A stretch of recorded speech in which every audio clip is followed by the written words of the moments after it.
আজকে প্রথমত দিদিকে ধন্যবাদ জানাই, যেটা আমাদের দিয়েছে বাগদা লোকেদের জন্য, আমরা বাসিন্দার জন্য এত দূর করা ডেভেলপমেন্টের জন্য।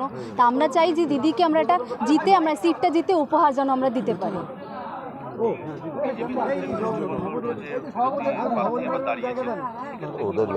সেটা ওদের ব্যাপার, আমাদের এটা কিছু না। আমাদের এখন টার্গেট বাগদা সিটটা আমাদের জিতে দিদিকে মানুষের কাছে যেয়ে যেটা মানুষকে ভুল বিজানি হয়েছে ঠিক বুঝিয়ে আমাদের আগে যাওয়ার আমাকে মেন টার্গেট এখন ওটাই।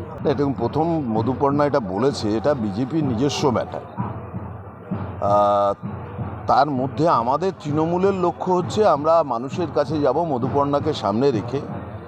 বাগদার এন্টার তৃণমূল কংগ্রেস ইউনাইটেড, মমতা বন্দ্যোপাধ্যায়ের পাঠানো প্রার্থীকে বাগদার মানুষ মন প্রাণ দিয়ে মেনে নিয়েছে। মমতা ঠাকুরেরও কন্যা এবং কপিল কৃষ্ণ ঠাকুরেরও মেয়ে, তাদের একটা রাজনৈতিক পরম্পরা ইতিহাস আছে এবং বাগদার মানুষ মনে করছে যে এইবারের নির্বাচনে ব্যাপক ভোটে তারা লিড দিয়ে মমতা বন্দ্যোপাধ্যায়কে উপহার দেবে। আর বিজেপি দেখুন, এর তো কোনো ওদের যে পাওয়ার, কেন্দ্রীভূত যে ক্ষমতা, সেটার নিয়ন্ত্রণ করবার মতো নেতৃত্ব নেই। এটাকে যে নিয়ন্ত্রণ করা, আমাদের একটা মমতা বন্দ্যোপাধ্যায় আছে, একটা অভিষেক বন্দ্যোপাধ্যায় আছে। বিজেপির আপনি কার নাম করবেন? রাজ্য পর্যায়েও যেরকম খেউর চলছে, সুকান্তবাবু, শুভেন্দুবাবু, দিলীপবাবু, এ বলে আমায় দেখ, ও বলে আমায় দেখ, সেই ছোঁয়া একই বাগদার মানুষের কাছে এসছে। আমরা সেটা বাগদার সাধারণ মানুষ যারা বিজেপিতেও ভোট দিয়েছিলেন গত লোকসভায়, তাদের কাছে বলবো, আপনারা নিশ্চয়ই এইটা দেখবার জন্যে আপনারা বিজেপিকে ওখান থেকে জয়যুক্ত করেন।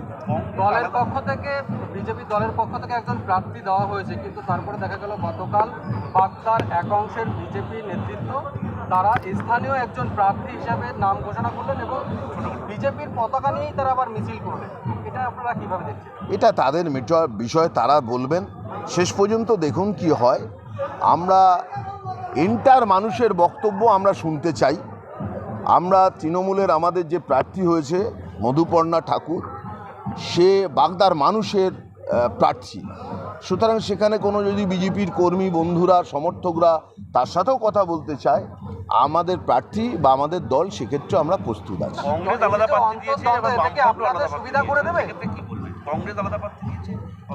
ধরার মধ্যে রাখি না, হিসেবের মধ্যেও রাখি না, বলার মধ্যেও রাখি। ছেড়ে দিন, 5,000 ভোট কেউ পাবে 3 লাখ ভোটের মধ্যে, এটা কি কোনো একটা বলার বিষয় হলো? আমরা এটাকে আলাদা করে দেখছি না। আমরা প্রথম হব, কত ভোটে প্রথম হব, এটাই আমাদের কাছে টার্গেট। অন্য বিষয়ে আমরা ভাবছি না।